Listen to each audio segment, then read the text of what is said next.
Quando o alvoroço do dia diminui e o sol se põe, a calma cai sobre o jardim. A calma que antecede a tempestade.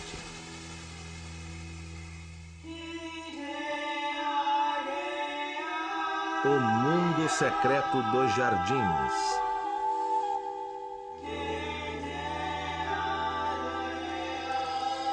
Vida noturna.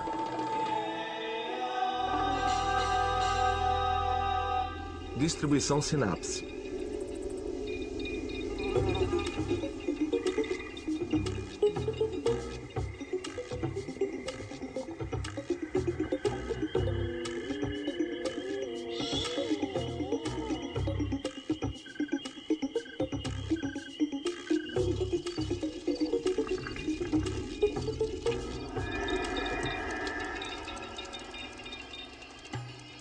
Como somos criaturas diurnas, costumamos pensar que todo o resto do mundo funciona da mesma maneira. Mas, na verdade, a vida noturna é o pico da atividade para todo tipo de criaturas. E a noite oferece grandes vantagens também, por uma razão. Ela resguarda você da secura do sol e do calor do dia. Mas para algumas criaturas também é a escuridão que lhes dá proteção contra seus predadores, já que alguns deles, na verdade, usam a escuridão para surpreender a presa.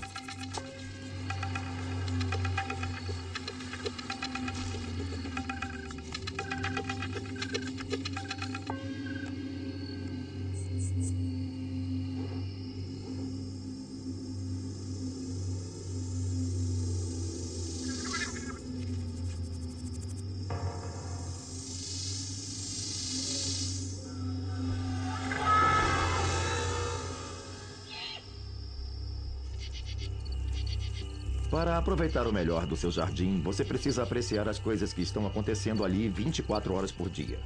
À noite você pode enxergar seu jardim como um lugar encantador, lindo. Só precisa usar sentidos diferentes. Quando você vai ao jardim à noite, você precisa prestar atenção ao sentido do olfato. Há maravilhosas fragrâncias ali. Você tem que ficar em silêncio e escutar, porque a sonoridade é incrível.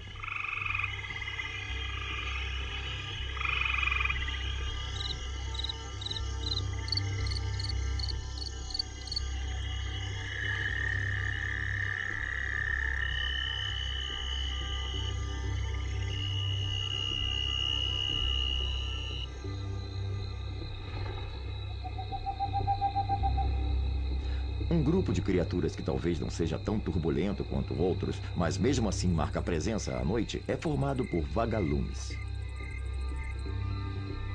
Como eu gosto de vagalumes, devo confessar que sempre fico desapontado pela brevidade da estação na qual se veem os vagalumes iluminados. O que acontece durante a estação é que diferentes espécies podem emergir e começar a piscar em horas diferentes. Mas basicamente, cada espécie tem um limite de tempo bem pequeno. Eles são um dos únicos grupos de animais capazes de produzir luz. Conseguem controlar isso muito precisamente e, por isso, produzem um sinal bem distinto. Assim como se você juntar dois produtos químicos haverá emissão de calor, o mesmo acontece com eles, só que ao invés de emissão de energia em forma de calor, há emissão de energia como luz. Portanto, os vagalumes só precisam ter dois produtos químicos que são guardados normalmente em separado e aí, quando são juntados, reagem e emitem luz. Há tanta precisão nessa habilidade para controlar o sinal que você pode observar diferentes espécies de vagalumes e separá-las com base nas diferenças de como emitem luz. Pode haver diferenças de cor, pode haver diferenças de tempo entre as emissões, pode haver diferenças na duração da emissão de luz. Com todas as luzes piscando, eles fazem o nosso jardim parecer uma cidade iluminada à noite. Talvez toda essa iluminação tenha algum propósito. Como as luzes de neon da rua principal do centro da cidade anunciam que está à venda e os homens que passam de lá para cá na rua ficam atentos à ação, os vagalumes machos também ficam de lá para cá procurando ver quem está por perto. E as fêmeas ficam emitindo luzes para anunciar que estão disponíveis. Esse é o espírito de tudo, propaganda. E o que está à venda é o acasalamento. Para serem bem-sucedidos, os vagalumes precisam ser bem-sucedidos no acasalamento. E do ponto de vista da fêmea, o melhor par é um rapaz com um sinal mais absolutamente lindo, claro, distinto e perfeito. As fêmeas, em geral, ficam perto do solo ou da vegetação e emitem luz intermitentemente para demonstrar que estão disponíveis. Os machos as localizam e, quando se aproximam um do outro, fazem uma magnífica exibição. E, é claro, a forma como a fêmea sinaliza seu interesse é piscando de volta.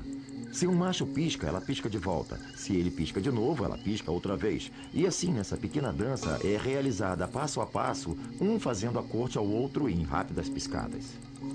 A questão sobre o acasalamento de vagalumes é que há, no máximo, 2 semanas para que se realize. Portanto, todos os sinais de sedução têm que ser feitos em um curto período de tempo. Eles entram nisso cegamente, sem qualquer experiência. Uma espécie de vivendo e aprendendo para utilizar esta ou aquela forma de exibição. E as fêmeas selecionam com base em quem se exibe melhor. I'm looking for that certain guy to be the apple of my eye. Under the stars, we'll sit inside. Now tell me, do you qualify? I need someone to hold me close, the kind who won't just brag and boast, who'll treat me right and doesn't lie. Now tell me, do you qualify? If he's the one for me, I know there will be a honeymoon for two, and with the moon above, when we're ready for love, he'll know just what to do. Now do you think you hold the key with lots of kisses just for me? If that's the case, then please apply, and baby, you might qualify. Oh yeah, you might qualify. You just might qualify. Se você tiver a sorte de viver próximo a um habitat de vagalumes, poderá olhar pela janela numa noite de verão e ver dúzias deles cortejando e piscando. Eu relaciono as luzes com palavras de amor. É uma forma de linguagem, mas linguagem nem sempre se refere exatamente a uma comunicação clara. Esses sinais também podem ser usados para mentir. Algumas fêmeas usarão um falso sinal para atrair machos de diferentes espécies. Então elas vão emitir luz. O macho vai ver a luz e vai pensar: ah, uma chance para acasalar. Porque quando os machos veem essa oportunidade, é o que eles pensam. E quando eles chegam mais perto, ela salta sobre ele e o come.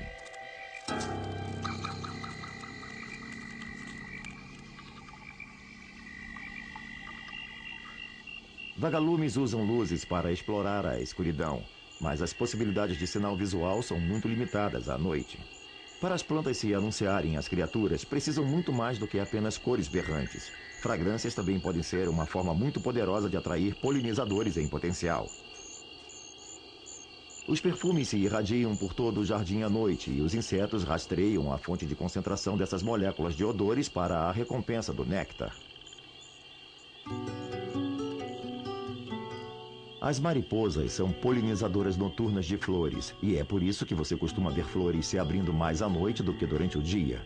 É porque elas têm um objetivo: elas querem que criaturas de atividade noturna as polinizem. Portanto, sempre vale a pena uma visita ao jardim à noite, porque você pode detectar alguns desses maravilhosos perfumes dessas flores absolutamente lindas que, infelizmente, muitos neste mundo estão perdendo.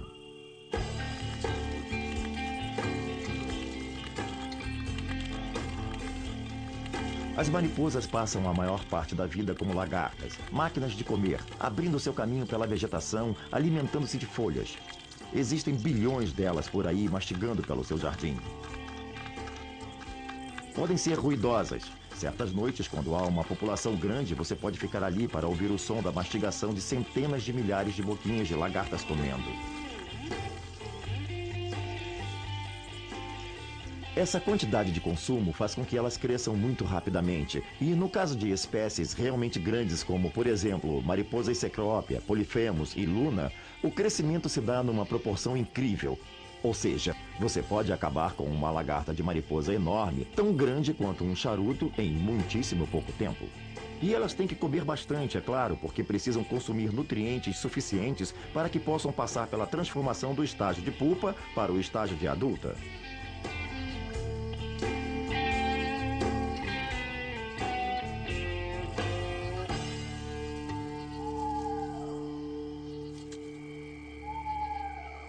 Como são grandes e pelo fato de, obviamente, poderem virar presas, elas procuram um local bem abrigado, algum ponto fora dos galhos em geral, e às vezes vergam uma folha sobre si ou então se fixam em galhos.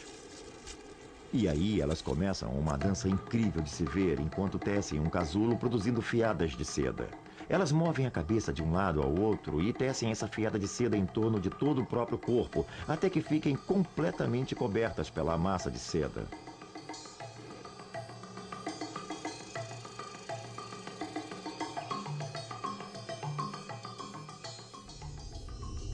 Depois de gastarem muita energia construindo seu casulo, elas têm o lugar perfeito para sofrer provavelmente uma das mais miraculosas transformações imagináveis.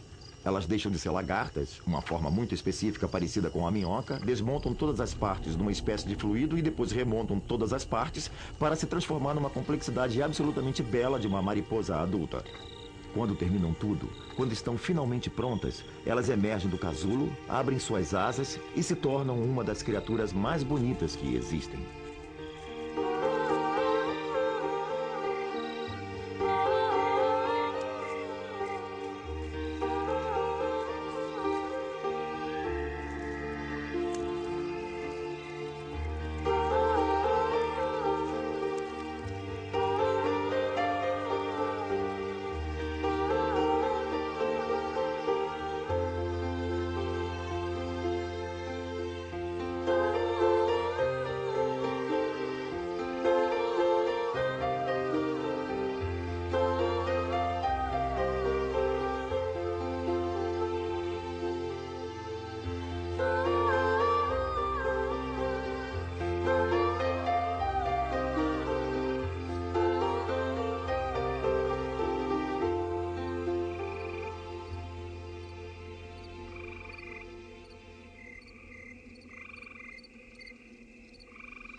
Você pode passar muito tempo procurando mariposas cecrópia, mariposas polifemos e mariposas luna, essas incríveis produtoras de seda, e não encontrar muitas. Parte porque elas são ativas à noite, mas parte porque não são tão abundantes quanto muitas das pequenas mariposas lepidópteros.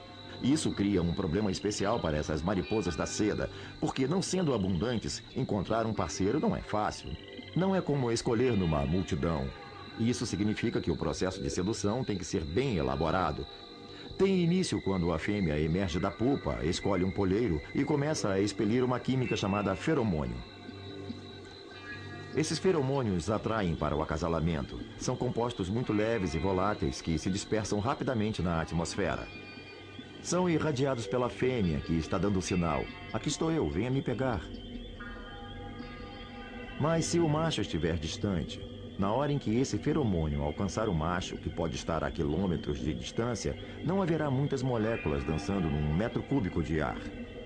Portanto, o macho tem que ser capaz de detectar o feromônio feminino em níveis muito, muito baixos.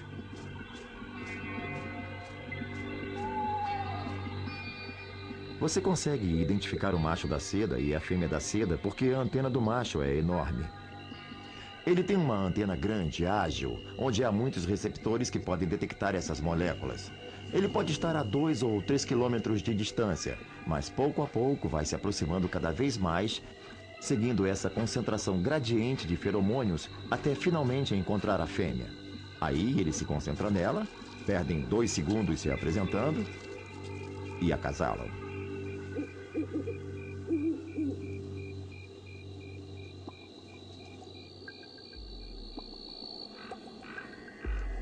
Depois do acasalamento, ele vai embora.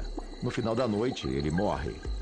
A fêmea, por outro lado, agora tem que ir e expelir os ovos numa espécie de massa, e então morre também. Ela não tem mais motivo para viver. Ela fez o que tinha que fazer. Ela já acasalou, sua boca não é apropriada para alimentar a cria e não tem como sustentar aquele corpo enorme. Portanto, a vida longa de ovo até larva e então até pupa existe apenas para aquela única oportunidade de acasalar, seguida imediatamente pela morte.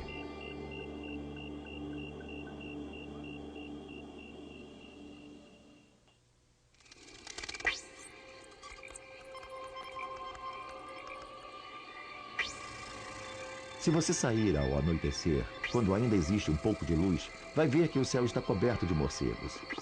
E claro, a densidade de morcegos vai depender de onde sejam seus polheiros, porque é muito comum ficarem ali por perto. Mas você pode encontrá-los em quase todos os jardins voando, zigue-zagueando para frente e para trás no céu. Para caçar à noite, quando a visão não funciona tão bem, é necessário um outro meio de sentir o ambiente. Para os morcegos, o método usado é o do som.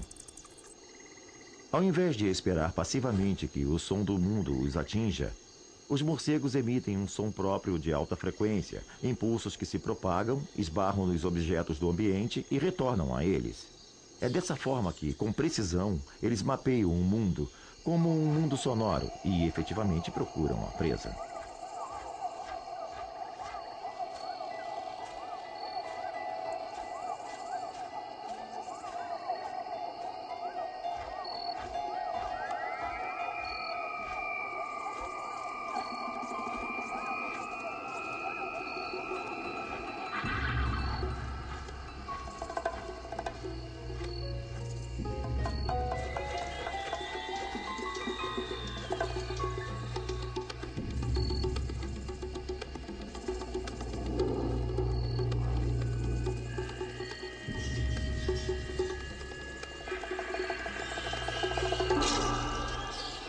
Os morcegos são absolutamente oportunistas. Seu limite é apenas o tamanho da presa. Como não conseguem carregar presas grandes, não há por que caçá-las. É claro que algumas presas são mais fáceis de pegar do que outras. As mariposas que voam mais devagar são provavelmente mais fáceis de se pegar no ar do que as que voam rápido. Criaturas como insetos de junho são um alvo quase perfeito para eles porque voam devagar. E quando pegam um inseto de junho, que refeição! Depois que vencem um duro élitro, a cobertura das asas do inseto de junho, tudo é mais suculento e delicioso. A noite oferece certas vantagens. Por exemplo, criaturas que são normalmente ativas em ambientes frescos, úmidos e escuros sob a superfície do solo, agora podem emergir e perambular. Tesourinhas são criaturas que não são originárias da América do Norte. Foram trazidas da Europa para a América do Norte. Não gostam de se expor ao sol quente e por isso procuram um local aconchegante e, em geral, em grandes agregações enquanto se protegem do dia. E assim que o sol se põe, saem para se alimentar novamente. E nem sempre se dão bem porque são bastante oportunistas.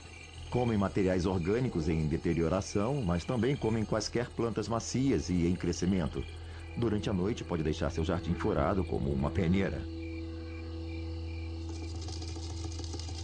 Outra criatura que também fica ativa à noite é a esperança. As esperanças têm detectores nas asas que equivalem a ouvidos e que são muito sensíveis a frequências que os morcegos emitem quando caçam. Então, assim que ouvem esses sinais, imediatamente mudam seu comportamento e procuram se esconder. E claro, o lugar mais seguro para quem quer se esconder é sob o solo.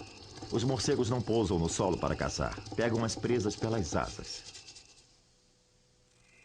Os insetos e outras criaturas usam a lua e as estrelas como apoio navegacional. Essas luzes no céu são muito distantes e, do ponto de vista de um inseto, são confiáveis e são um ponto fixo pelo qual podem se orientar. O problema começa quando os insetos se aproximam da luz criada pelo homem. Essas fontes de luz estão muito próximas. Então, por exemplo, com essa fonte de luz, à medida que o inseto se adianta para frente, tem que deslocar a orientação do próprio corpo para que a luz continue se aproximando pelo mesmo ângulo. E eles acabam voando em círculo em torno da fonte da luz. Não conseguem fazer isso por muito tempo. No final, acabam caindo no chão, exaustos, e sendo levados por algum predador.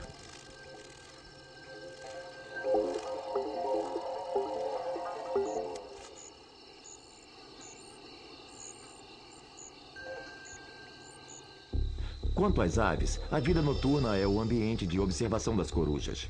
Há uma enorme quantidade de corujas e, claro, muita gente não as vê. Por isso, as corujas das torres são bem misteriosas, criaturas muito bonitas. São muito discretas e com hábitos noturnos. O único tipo de coruja que as pessoas conhecem é a coruja de chifre. As corujas de chifre são aves muito grandes. São aquelas que têm uma espécie bem característica de tufo em forma de orelha no topo da cabeça. Costumam conseguir o que querem, são corujas oportunistas. Conseguem ocupar todo tipo de habitat e também não rejeitam a chance de viver nas grandes cidades. É comum vê-las empoleiradas nas árvores grandes do seu quintal ou em vales dentro da cidade. Não importa se a cidade é grande ou pequena, não faz diferença para a coruja de chifre. Se houver presa, lá estará ela.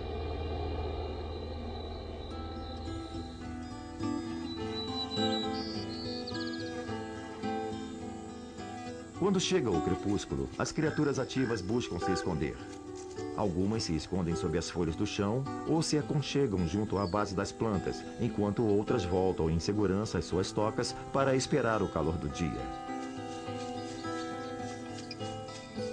Outras criaturas têm uma atitude diferente. Apenas ficam quietinhas à vista, mas tentam se confundir com o ambiente para evitar que predadores diurnos as detectem. Quando as criaturas da noite concluem sua atividade, o turno do dia assume. Mas bem embaixo do nariz deles e do nosso, vive todo um mundo de criaturas descansando e esperando que a escuridão chegue e o seu turno da noite recomece.